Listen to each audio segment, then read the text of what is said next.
我会尽快得到陨落心炎，替你炼制出躯体的。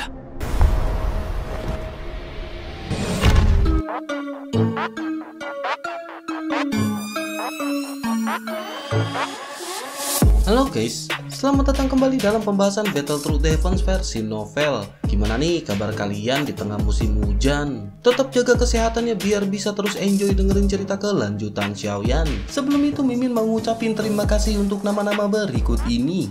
Terima kasih buat kalian yang selalu stay di sini, dan buat kalian yang mungkin mau lempar kopi buat Mimin, kalian bisa melalui link di deskripsi. Kuilah. Cerita masih berkancut dengan King Haoran yang berangkat menuju ke aliansi bisnis. Di rumah lelang, khususnya di tempat ketua aliansi bisnis, Zhen Bufan dengan hangat menerima King Haoran dan rombongannya. Ia pun segera tertawa dan mengucapkan selamat datang kepada Kaisar Iblis. Menanggapi hal itu, King Haoran pun segera berkata bahwa orang-orang dari aliansi bisnis mengatakan kepada dirinya bahwa Zhen Bufan berada di rumah lelang. Oleh karena itu mereka datang ke sini tanpa diundang. Mendengar perkataan dari King Haoran, Zhen Bufan pun segera berkata bahwa Kaisar Iblis terlalu sopan. Justru mereka bahkan tidak berhak untuk mengundang tamu terhormat seperti Kaisar Iblis. Zhen Bufan pun segera memerintahkan semuanya untuk segera duduk. Setelah mereka duduk, Zhen Bufan pun segera bertanya mengapa Kaisar Iblis mencari Zhen Bufan dengan tergesa-gesa. King Haoran segera berkata tentu saja Zhen Bufan pasti telah menebak alasannya datang ke sini. Zhen Bufan yang kebingungan pun segera bertanya bahwa ia tidak tahu apa tujuan dari Kaisar Iblis datang ke sini. King Haoran pun menatap ke arah Zhen Bufan dan menyatakan tujuannya bahwa ia di sini untuk Xiaoyan. Zhen Bufan pun segera terkejut dan bertanya apakah itu Xiaoyan yang memberinya token iblis darah. King Haoran pun mengangguk dan meminta Zhen Bufan untuk memberitahu dirinya di manakah Xiaoyan sekarang. Zhen Bufan pun dengan tenang segera berkata bahwa ia tidak mengenali Xiaoyan ini. Menanggapi perkataan tersebut, ekspresi dari King Haoran pun seketika berubah menjadi serius. Ia berkata kepada Zhen Bufan bahwa cairan roh bening yang ia lelang adalah resep unik leluhur miliknya. Xiaoyan adalah satu-satunya yang memasuki reruntuhan kuno leluhur. Tidak ada yang bisa memurnikan cairan roh bening ini kecuali Xiaoyan. Oleh karena itu, bagaimana mungkin Zhen Bufan bisa mengatakan tidak tahu di mana Xiaoyan? Mendengar perkataan dari King Haoran, Zhen Bufan pun lanjut berbicara. Ia berkata memohon Kaisar Iblis untuk tidak mengatakan seperti itu. Tentu saja Kaisar Iblis juga tahu bahwa barang di rumah lelang mereka hanya menjual barang tanpa menanyakan sumbernya yang jelas. Mendengar hal tersebut, King Haoran pun tidak mau terlibat dengan perdebatan dengan Zhen Bufan. Ia segera berkata mereka semua ini adalah orang yang berakal, oleh karena itu mereka tidak perlu bertengkar. Ia tahu apa yang difikirkan oleh aliansi bisnis pada saat ini. Klan Iblis mereka juga salah satu pemegang saham dari aliansi bisnis. Oleh karena itu dapat dikatakan bahwa permasalahan ini juga berdampak baik untuk klan Iblis. Jika Zhen Bufan tidak mengakuinya maka tidak perlu mengakuinya. Tetapi King Haoran harus menjelaskan beberapa hal kepada Presiden Zhen. Pertama-tama, resep ini karena nenek moyang mereka yang meneruskannya kepada Xiaoyan, maka itu adalah milik Xiaoyan.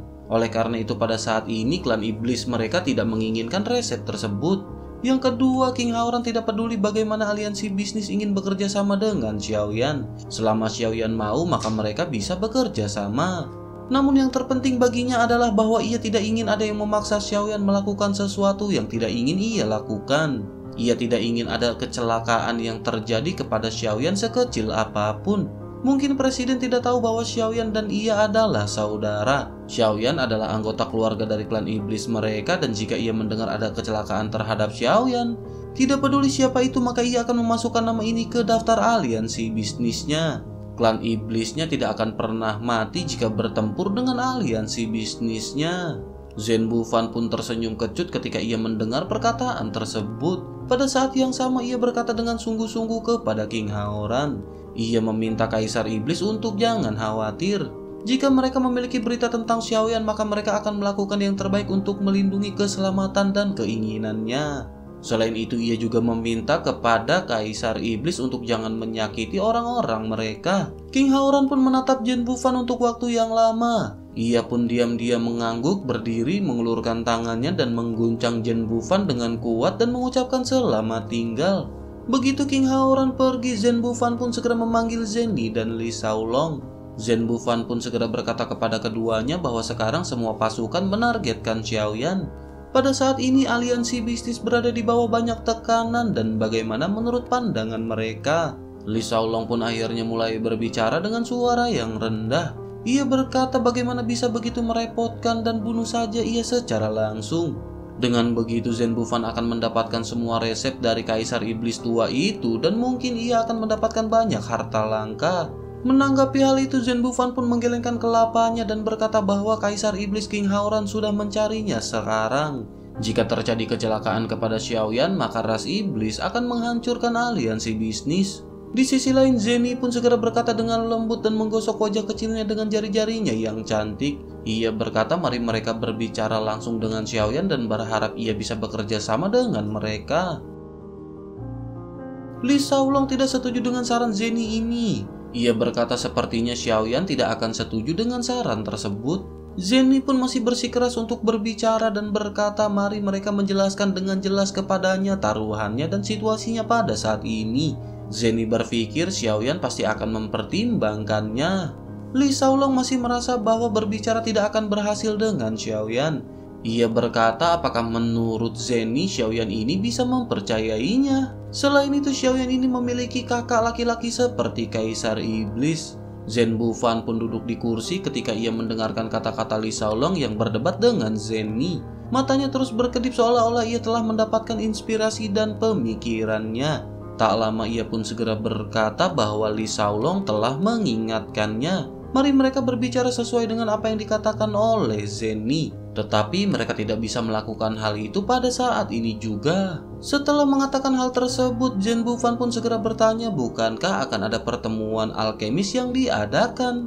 Sepertinya hal ini jelas ditujukan kepada Xiaoyan. Beritahu Xiaoyan tentang berita tersebut dan ia berpikir bahwa Xiaoyan akan pergi. Hal itu dikarenakan tidak akan ada alkemis yang tidak ingin berpartisipasi dalam acara tersebut.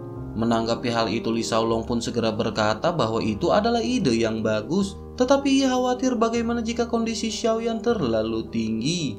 Zeni pun mengungkapkan pendapatnya tidak peduli seberapa tingginya kondisi Xiaoyan karena itu hanyalah sebuah syarat. Zhen Bufan pun segera berkata dengan tegas bahwa apa yang dikatakan oleh Zeni memang benar. Mereka akan berusaha sebaik mungkin untuk melindungi keberadaan Xiaoyan agar tidak ada kesalahan. Akhirnya ketika semua kekuatan besar sedang mencari Xiaoyan, aliansi bisnis secara khusus mengatur ruang rahasia untuk Xiaoyan di halaman belakang untuk keselamatan Xiaoyan. Lubang cacing kecil dibuat agar dapat langsung mencapai ruang kantor Zeni. Dengan begitu, jika ada banyak masalah dan bahaya yang tersembunyi akan mudah dihindari. Sementara itu, Xiaoyan secara alami sangat puas dengan pengaturan ini. Meskipun Xiaoyan sudah menyadari situasinya yang berbahaya, tetapi satu-satunya fokusnya adalah meningkatkan keterampilan alkemis.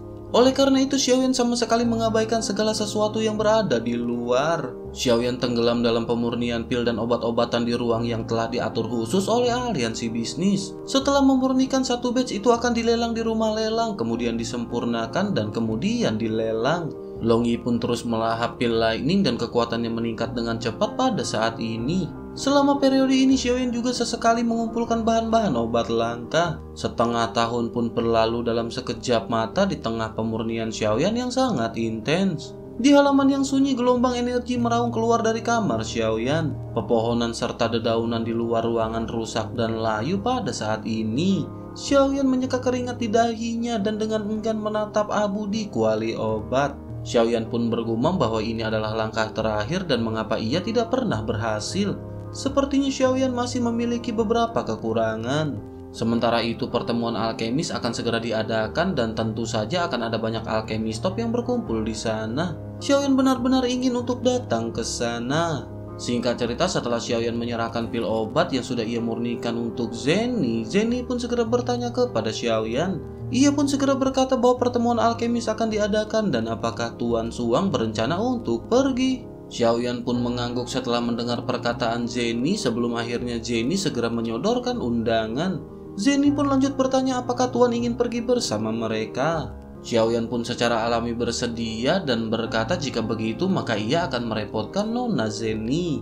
Xiaoyan bahkan pada saat ini tidak tahu di mana itu akan diadakan. Oleh karena itu akan jauh lebih nyaman jika Zeni dan yang lainnya bersama-sama dengan Xiaoyan. Sementara itu Zenny pun segera berkata jika begitu permasalahannya maka demi keselamatan Tuan mungkin harus berdandan sebagai rombongan mereka dan apakah Tuan bersedia? Xiaoyan pun tersenyum tulus dan berkata bahwa itu tidak masalah. Zenny pun tertawa dan berkata jika begitu maka ayo pergi besok dan datang ke rumah lelang pagi-pagi. Saat ini Tuan harus beristirahat karena Tuan pasti lelah setelah memurnikan pil begitu lama. Xiaoyan pun mengangguk dan tersenyum berdiri sebelum akhirnya meluruskan jubahnya. Xiaoyan pun tiba-tiba berkata kepada Zenny agar ia bisa memanggilnya dengan sebutan Xiaoyan mulai sekarang. Zenny pun tertawa pelan dan berkata kepada Xiaoyan jika begitu maka Xiaoyan harus memanggilnya tanpa sebutan Nona. Cukup panggil nama depannya dengan sebutan Zenny.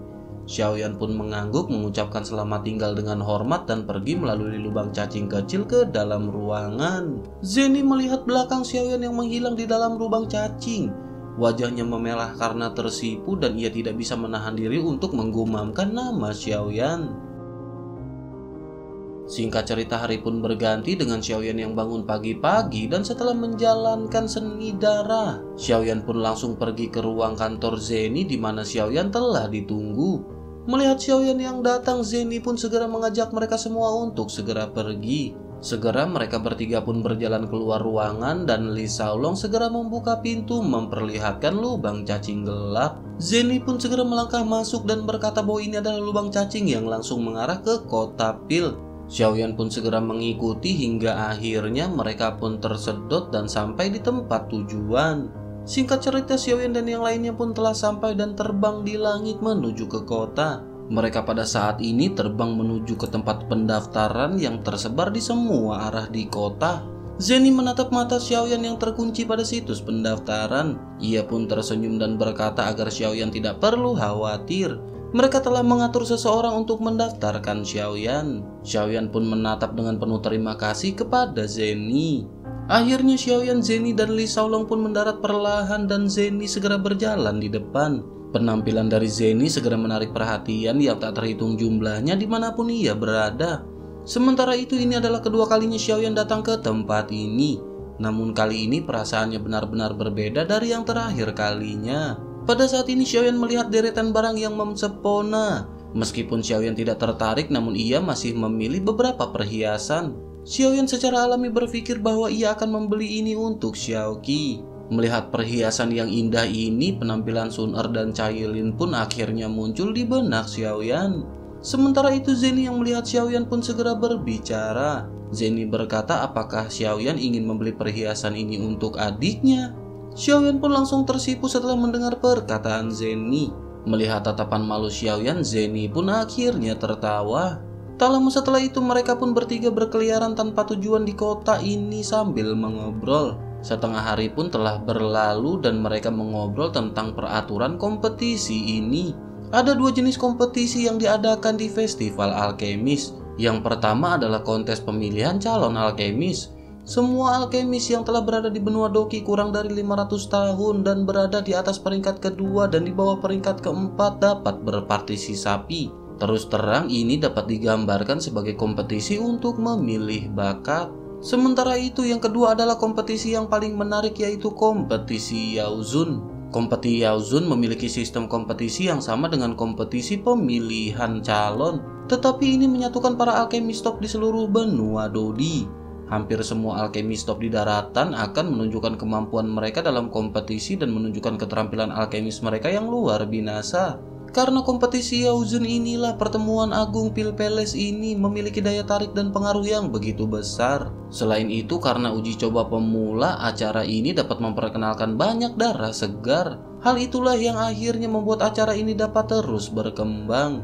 Ketiganya pun berkeliaran sepanjang sore dan di bawah kepemimpinan Zenny. Mereka pun akhirnya datang ke tempat peristirahatan dari aliansi bisnis. Sementara itu Xiaoyan juga pada saat ini telah mendapatkan nomor urut untuk kompetisi. Tak lama Xiaoyan pun tidak bisa menahan sedikit keterkejutannya saat melihat bangunan mewah dan cantik di hadapannya. Xiaoyan pun segera bertanya mengapa aliansi bisnis mendirikan cabang sebesar itu di sini. Zenny pun perlahan menjelaskan kepada Xiaoyan bahwa ini adalah tempat yang khusus disiapkan untuk menerima Dodi yang baru dipromosikan. Tentu saja tempat tersebut harus dibuat lebih indah dan jika tidak bagaimana bisa mereka menarik bakat. Di benua Dodi ini tempat yang sangat megah akan mempengaruhi untuk penarikan bakat. Xiaoyan pun akhirnya mengerti setelah mendengar sedikit penjelasan dari Zenny. Akhirnya Xiaoyan pun segera memasuki ruangan yang telah diatur untuknya dan segera tenggelam dalam kultivasi. Xiaoyan sekali lagi menerapkan seni roh darah, tetapi kekuatan spiritualnya masih belum menunjukkan tanda-tanda perbaikan. Kabut darah di sekitar tubuhnya perlahan memudar dan Xiaoyan pun segera membuka matanya. Xiaoyan pun menghela nafas dan tidak lagi memikirkannya sebelum akhirnya mulai berlatih doki. Sementara itu di sisi lain sekelompok orang berpakaian dari aliansi bisnis segera muncul setelah merobek celah. Pemimpin mereka adalah Zhen Bufan yang merupakan ketua aliansi bisnis. Di antara rombongan orang tersebut ada seorang pemuda berjubah hitam yang penampilannya tidak bisa dilihat dengan jelas. Begitu tetua aliansi bisnis ini muncul, ia langsung menarik perhatian dari banyak orang. Zhen Bufan pun segera memimpin sekelompok orang dan terbang menuju ke arah kota. Banyak mata yang tak terhitung jumlahnya menatap ke arah mereka, tetapi bukan menatap kepada Zhen Bufan. Mata mereka tertuju pada pemuda berjubah hitam pada orang-orang ini. Aura pria berjubah hitam ini terdeteksi hanya sekejap dan ia memiliki kekuatan Dodi bintang 3. Berbagai spekulasi dan diskusi segera menyebar dengan cepat. Mereka pun bertanya-tanya siapakah seorang Dodi bintang 3 yang dilindungi oleh lapisan perlindungan ini. Mungkinkah orang ini yang memurnikan pil roh bening dan pil ki darah? Singkat cerita, hari pun telah berganti dengan Xiaoyan yang bangun secara teratur seperti biasanya. Xiaoyan pun keluar dari ruangannya dan menuju ke aula di mana Zenny dan Li Shaolong sudah menunggunya. Setelah melihat Xiaoyan yang hadir, Zenny pun segera mengajak mereka untuk segera pergi. Singkat cerita, mereka pun sampai di sebuah ruangan yang besar yang digunakan khusus untuk pemurnian pil. Pada saat ini terdengar banyak suara karena kerumunan yang sangat padat di sini. Tak lama sebuah suara yang jauh dan halus memasuki telinga semua orang dan jiwa semua orang tidak bisa menahan gemetar. Suara tersebut memerintahkan semua orang untuk diam. Semua orang pun seketika mengunci mata mereka pada sosok yang berada di langit. Lautan manusia yang bising tiba-tiba menjadi sunyi. Mereka menatap sosok yang berada di udara yang memancarkan aura yang kuat dari tubuhnya. Orang itu menatap semua orang di bawah dan sosok ini tidak lain adalah Master of the Pill Palace yang terkenal. Master alkemis tersebut pun segera memberi perintah agar sekarang para kontestan memasuki arena dengan nomor urut mereka. Segera setelah master ini selesai berbicara, lusinan sosok segera menyerbu keluar membentuk lorong berbentuk manusia di depan area kompetisi yang megah. Para prajurit segera menutupi langit dan menghalangi matahari. Prajurit berbaju emas dan besi segera berbaris membuat pengamanan. Xiaoyan pun tersentak dan ini adalah pertama kalinya Xiaoyan mengalami apa yang disebut kekuatan super. Xiaoyan pun bergumam bahwa ini adalah sungguh keterampilan yang sangat hebat. Ada belasan Dodi bintang 5 yang dikirim dalam salah satu pertandingan untuk berjaga-jaga. Bersamaan dengan itu seorang pria parubaya segera keluar dari puluhan sosok yang berada di sana. Setelah melihat sekeliling, ia pun segera berteriak keras kepada semua peserta. Ia memerintahkan peserta dengan nomor urut segera masuk melalui lorong penjaga. Sekelompok berisi 100 orang dan 5 besar akan maju ke babak berikutnya, sementara sisanya akan dieliminasi. Di sisi lain, Zenny pun segera berkata kepada Xiaoyan bahwa mereka harus mengucapkan selamat tinggal di sini. Ia berharap Xiaoyan akan mendapat nilai yang bagus. Ia akan menunggu kabar baik dari Xiaoyan setelah keluar. Bisikan Zenny di telinga Xiaoyan beserta dengan sentuhan yang berada di pipinya membuat Xiaoyan seketika tersipu. Xiaoyan pun hanya bisa mengangguk setelah ia mendengar perkataan dari Zenny. Pada saat ini kerumunan di sini benar-benar sangat ramai dan mereka bertiga benar-benar berdekatan. Setelah kerumunan bubar, Xiaoyan menyadari bahwa hampir setengah dari tubuh Zenny bersandar pada Xiaoyan. Pada saat ini Xiaoyan sepertinya bisa merasakan elastisitas kulit di bawah melalui pakaian. Wajah Xiaoyan pada saat ini benar-benar dipenuhi dengan energi panas yang membakar. Dorongan untuk melakukan kejahatan mengalir di dalam pikiran Xiaoyan di bawah perutnya. Xiaoyan pun buru-buru menjauhkan diri dan tatapannya tidak menentu pada saat ini. Sementara itu di sisi lain Zenny pun bereaksi dengan wajahnya yang cantik yang seketika memerah. Melihat hal tersebut, Li Shaolong pun segera terbatuk dan berkata kepada Xiaoyan bahwa kompetisi akan segera dimulai. Mereka hanya bisa mengirim Xiaoyan sampai di sini dan berharap Xiaoyan akan menang. Sementara pada saat ini wajah Zenny benar-benar dipenuhi dengan kemerahan dan ia tampak mabuk tetapi tidak mabuk. Sementara itu Xiaoyan pun segera mengangguk dan melirik ke arah Zenny. Pada saat yang bersamaan, seorang lelaki tua berbaju hijau memiliki dagu runcing dengan mata yang sinis menatap ke arah Xiaoyan. Tatapannya ke arah Zeni mengungkapkan keserakahan dan keinginan yang sensual. Tiba-tiba nyala api yang tidak diketahui meledak di hati Xiaoyan. Apapun alasannya, bahkan Xiaoyan sendiri tidak bisa menjelaskannya dengan jelas. Xiaoyan pun terkejut dengan pikirannya sendiri. Xiaoyan berpikir mungkinkah ini karena penampilan Zeni. Xiaoyan pun dengan cepat menekan pemikiran ini sebelum akhirnya berbicara kepada mereka berdua. Xiaoyan pun mengucapkan selamat tinggal dan meninggalkan mereka berdua. Setelah memasuki arena, Xiaoyan pun perlahan terbang dan mengikuti nomornya untuk mencari posisinya sendiri. Setelah berhasil menemukan tempatnya, Xiaoyan pun melihat sekeliling pada para alkemis yang bersaing di sekitarnya. Setelah itu Xiaoyan duduk bersila, memejamkan mata dan mengistrijahatkan pikirannya. Sementara itu di sisi lain di puncak gunung, kompetisi Yaozun akan segera dimulai. Meskipun jumlah orang yang berpartisipasi dalam kompetisi Yaozun hanya 500 orang dan jauh lebih sedikit dari kompetisi pemilihan calon, hal itu menarik penonton yang tidak kalah dari kompetisi pemilihan calon alkemis. Area di sekitar lapangan kompetisi Yaozun benar-benar padat dengan penonton. Jelas kompetisi para alkemis top akan sangat seru dan tidak akan ada yang mau ketinggalan. Hampir setiap alkemis yang berpartisipasi di dalam kompetisi Yaozun menyembunyikan penampilan mereka. Jelas tidak ada yang suka untuk mengungkapkan identitasnya sendiri. Hal ini mungkin kebiasaan umum seorang alkemis. Tak lama setelah itu sosok Master Alkemis segera muncul di langit dan mulai berbicara. Ia mengumumkan bahwa acara akbar Istana Alkemis telah resmi dimulai. Segera setelah itu puluhan ribu kuali obat ditempatkan dengan rapi di lapangan. Nyala api yang tak terhitung jumlahnya segera muncul mekar dengan warna uniknya masing-masing. Kuali obat dengan gelombang panas dari api seketika menyapu ruang. Sementara itu di ruang auditorium di sisi kompetisi Yaozun, bisikan pun seketika berlanjut. Salah seorang menunjuk ke arah Ming Chengzi yang merupakan juara pertama dalam kompetisi Yaozun terakhir. Dikatakan kekuatan spiritual Ming Chengzi ini sangat kuat. Selain itu ia adalah sosok inti yang berada dari Pil Palace. Orang-orang seperti Ming Chengzi ini memainkan peran yang sangat penting di Istana Pil. Sementara itu di sisi lain, kompetisi pemilihan calon alkemis di sisi lain juga pada saat ini telah dimulai. Kompetisi ini menetapkan bahwa pemurnian pilnya adalah ramuan kelas 3 yang disebut Chen Lindan.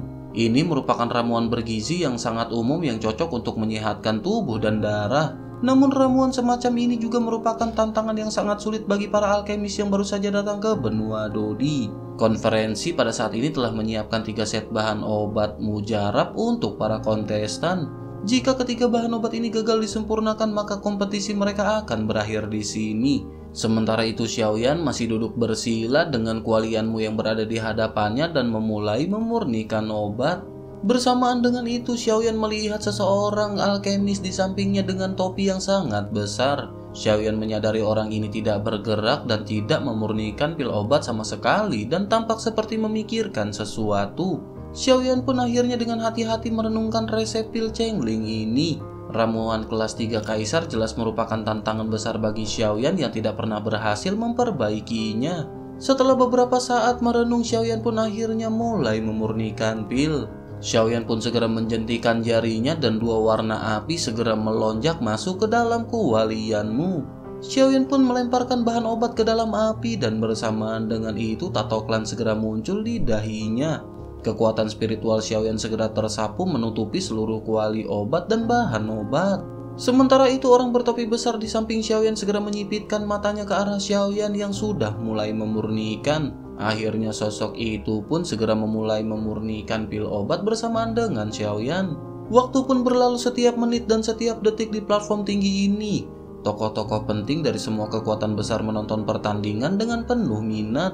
King Haoran dan King Mu'er juga duduk di sana. Mata King Mu'er memindai berharap ia bisa melihat sosok Xiaoyan pada saat ini. Orang-orang yang menonton menjadi diam, menahan nafas dan menjadi tegang mengikuti setiap gerakan sang alkemis. Mereka memperhatikan dengan hati-hati dengan mata terbuka lebar seolah-olah takut kehilangan sesuatu yang menarik. Beberapa hari pun berlalu dan di langit pada saat ini sudah dipenuhi dengan awan petir. Guntur yang menderu-deru itu seperti naga guntur yang meraung tanpa henti menabrak dengan padat. Suara dentuman yang tak ada habisnya segera menggelegar pada saat ini. Adegan puluhan ribu orang memurnikan obat pada saat yang bersamaan benar-benar begitu spektakuler. Sementara itu pada saat ini Xiaoyan benar-benar telah menghancurkan 2 set bahan obat. Meskipun pemurnian pil channeling ini tidak terlalu sulit, namun itu tidak sesederhana hal yang biasa bagi alkemis umum di peringkat ketiga. Terlebih lagi dengan Xiaoyan yang berada di peringkat kedua dan tidak pernah berhasil memurnikan ke peringkat ketiga. Xiaoyan pun mengerutkan kening karena pada saat ini Xiaoyan hanya memiliki 1 kesempatan yang tersisa.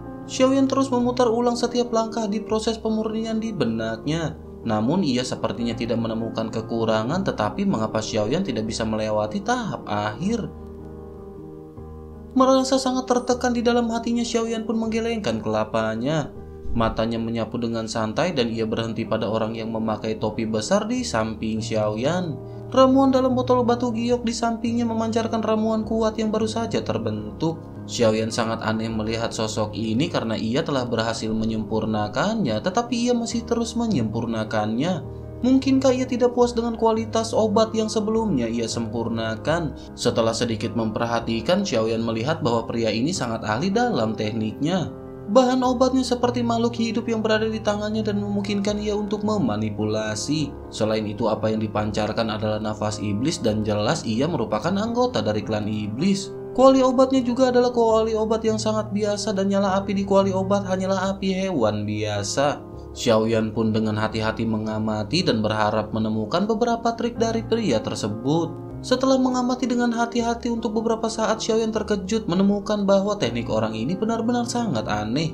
Tak lama setelah itu mata Xiaoyan pun tiba-tiba menyusut seperti jarum dan terkunci pada tangan sosok tersebut. Setelah melihatnya, Xiaoyan merasa lega dan menoleh sebelum akhirnya mulai memperbaiki bahan obat lagi. Kali ini kekuatan spiritual Xiaoyan lebih terkonsentrasi dan teknik Xiaoyan telah mengalami perubahan besar. Kecepatan pemurniannya pun telah dipercepat dan mata Xiaoyan memancarkan cahaya yang aneh. Di langit awan guntur berkumpul ke arah Xiaoyan dan Xiaoyan menyadari bahwa ini adalah langkah terakhir. Xiaoyan pun pada saat ini benar-benar serius dan tekniknya benar-benar berbeda dari sebelumnya. Mengikuti pergerakan tangan Xiaoyan, cairan di kuali obat pun seketika memancarkan aroma obat yang kuat. Xiaoyan pun seketika melihat dengan seksama dan ada ramuan yang bersinar yang perlahan melayang. Jejak energi yang sangat halus diam-diam menembus ke dalam ramuan yang akan terbentuk dan permukaannya juga mulai membulat. Bersamaan dengan itu di langit di atas kepala Xiaoyan awan petir pun mulai berkedip. Guntur pun seketika meledak dan Xiaoyan mengangkat kelopak matanya dan menyipitkan matanya sedikit untuk melihat awan guntur yang berada di atas. Jelas kali ini Xiaoyan tidak dapat mengandalkan Long Yi. Tubuh Xiaoyan terkejut dan pedang besar segera muncul di telapak tangannya dan dengan langkah ringan Xiaoyan langsung berlari menuju ke arah guntur. Guntur itu pun segera terjatuh seperti naga gila yang menghantam ke arah Xiaoyan. Mata Xiaoyan sedikit menyipit dan energi doki di dalam tubuhnya segera mengalir seperti air banjir. Energi ini langsung mengalir ke pedang Xiaoyan dan cahaya pedang seketika berkedip dan langsung menangkap pil lightning. Saat keduanya bersentuhan terdengar suara keras dalam sekejap dan energinya beriak seperti gelombang air. Petir meledak menjadi cahaya yang menyilaukan tetapi diserap oleh pedang Xiaoyan. Akhirnya pedang pun segera berubah menjadi sinar cahaya yang bersembunyi dan masuk ke dalam tubuh Xiaoyan. Xiaoyan pun mendarat perlahan mengambil pil channeling yang memancarkan aroma alkemis yang kuat di kuali obat. Xiaoyan pun segera melemparkannya dengan ringan dan memasukkannya ke dalam botol batu giok. Setelah itu Xiaoyan pun pada akhirnya menunjukkan senyum puas di wajahnya. Tanpa diduga pada saat-saat terakhir pengamatan dan pelajaran yang tidak disengaja membuat Xiaoyan melangkah ke peringkat 3 kaisar. Namun Xiaoyan juga pada saat ini benar-benar kelelahan. Saat ini kekuatan spiritual Xiaoyan benar-benar hampir habis. Xiaoyan pun menghela nafas sebelum akhirnya melihat pil channeling yang bersinar dengan lingkaran cahaya samar di botol batu giok. Setelah itu Xiaoyan pun mengalihkan pandangannya ke depan. Pada saat ini saatnya bagi Xiaoyan untuk menyerahkan ramuan dan menguji kualitasnya.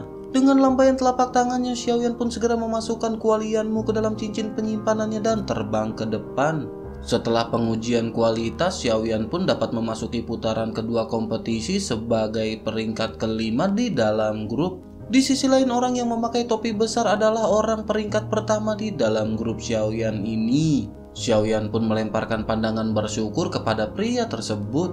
Jika Xiaoyan tidak mengikuti teknik pemurnian yang luar biasa dari sosok di sisinya, Xiaoyan mungkin masih terjebak di luar ambang kaisar tingkat 3. Pertandingan putaran kedua akan diadakan setelah para peserta alkemis beristri jahat setengah hari. Kali ini mereka masih akan menyempurnakan ramuan tingkat 3 kaisar. Ramuan ini bernama Guyuan dan dapat menstabilkan kekuatan Dodi bintang 3 dan lebih sulit daripada Chenling Dan. Namun meskipun begitu, Xiaoyan yang telah sepenuhnya melangkah ke peringkat 3 kaisar pada saat ini sudah penuh percaya diri.